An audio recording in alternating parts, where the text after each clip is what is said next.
Assalamualaikum warahmatullahi wabarakatuh. Alhamdulillahirabbil alamin. Wa bihi nasta'inu 'ala umuri dunya wa din. Wassalatu wassalamu ala asyrofil anbiya'i wal mursalin wa ala alihi washabihi ajmain. Alhamdulillah, kita masih bisa bertemu lagi pada pagi hari ini untuk pertemuan yang ketiga. Sebelum mata pelajaran dimulai, apakah semuanya hadir? Kenapa tidak hadir? Pak Ijo kenapa tidak hadir? Sakit apa? Ya sudah, semoga lekas sembuh, diberi kesehatan, amin. Baik, sebelum dimulai, untuk tugas yang kemarin, tugas minggu lalu, apakah sudah dikerjakan? Jika sudah, dikumpul di depan, Bapak tunggu. Baik, jika sudah, apakah masih ada yang ingat tentang materi pelajaran yang minggu lalu? Minggu lalu membahas tentang apa? Tentang akhlak, ya benar.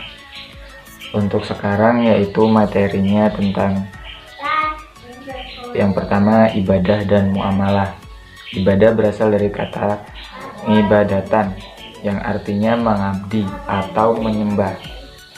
Yang dimaksud ibadah adalah menyembah atau mengabdi sepenuhnya kepada Allah Subhanahu wa taala dengan tunduk, taat dan patuh kepadanya. Ibadah merupakan bentuk kepatuhan dan ketundukan yang ditimbulkan oleh perasaan yakin terhadap kebesaran Allah Subhanahu wa taala sebagai satu-satunya Tuhan yang berhak disembah, karena keyakinan bahwa Allah mempunyai kekuasaan yang mutlak.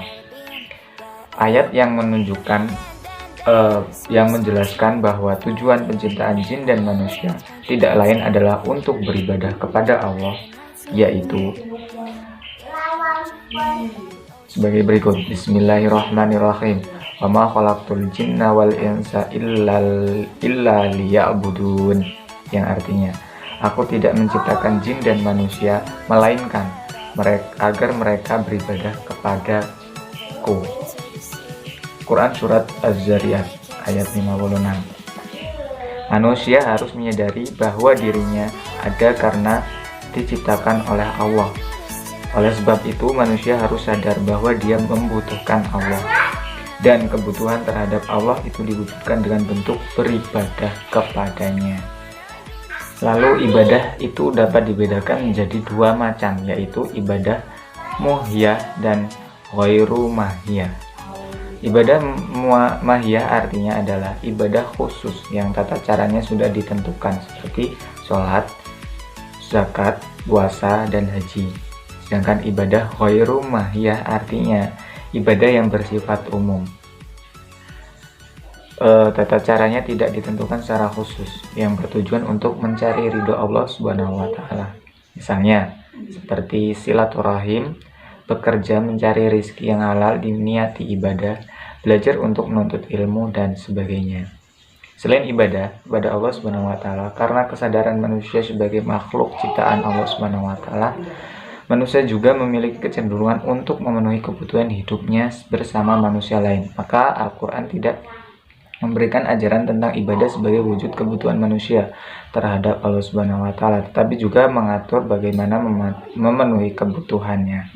Dalam Al-Quran banyak ditemukan ajaran yang tata cara bermuamalah, antara lain yaitu ayat surat Al-Baqarah ayat 282, yang artinya, wahai orang-orang yang beriman, apabila kamu melakukan utang piutang untuk waktu yang ditentukan, hendaklah kamu menuliskannya, dan hendaklah seseorang penulis di antara kamu menuliskannya dengan benar. Materi yang selanjutnya yaitu tentang hukum. Hukum sebagai salah satu isi pokok ajaran Al-Quran berisi kaidah-kaidah dan ketentuan dasar dan menyeluruh bagi umat manusia. Tujuannya adalah untuk memberikan pedoman kepada umat manusia agar kehidupannya menjadi adil, aman, tentram, teratur, sejahtera, bahagia, dan selamat di dunia maupun kelak di akhirat. sebagai sumber hukum ajaran Islam. Al-Quran juga, jadi Al-Quran itu sudah pasti dijadikan sebagai sumber hukum. Al-Quran banyak memberikan ketentuan-ketentuan hukum yang harus dijadikan pedoman dalam menetapkan hukum baik secara global maupun terperinci. Beberapa ayat Al-Quran yang berisi tentang ketentuan hukum antara lain, yaitu surat An-Nisa ayat 105, yang artinya, sungguh kami telah menurunkan kitab Al-Quran kepadamu Muhammad, membawa kebenaran agar engkau mengadili antara manusia dengan apa yang telah diajarkan Allah SWT kepadamu. Dan janganlah engkau menjadi penentang atau orang yang tidak bersalah karena membela orang yang berkhianat.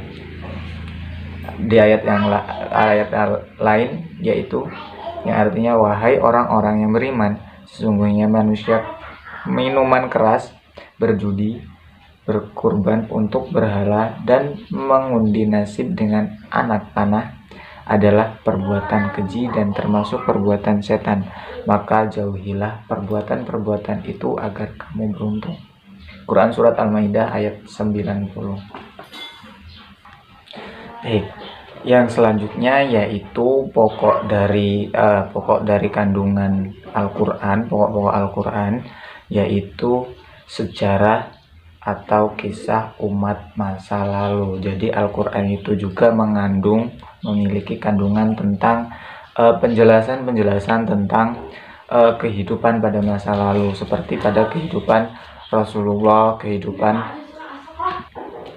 seperti kehidupan pada umat masa-masa terdahulu seperti Nabi Adam, sampai hingga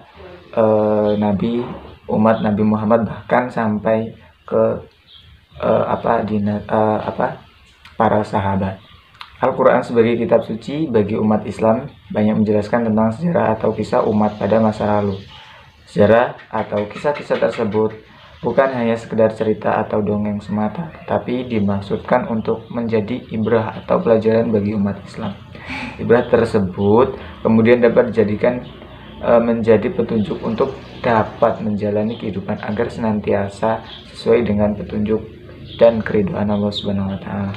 Ayat yang menjelaskan tentang kisah-kisah pada umat masa lalu yaitu Quran Surat Yusuf ayat 111, yang artinya, sungguh pada kisah-kisah mereka itu terdapat pengajaran bagi orang-orang yang mempunyai akal.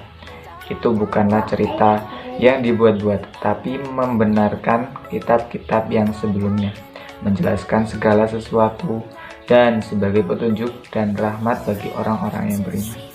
Mungkin itu yang acara pada mata pelajaran pada pagi hari ini. Ada yang mau ditanyakan?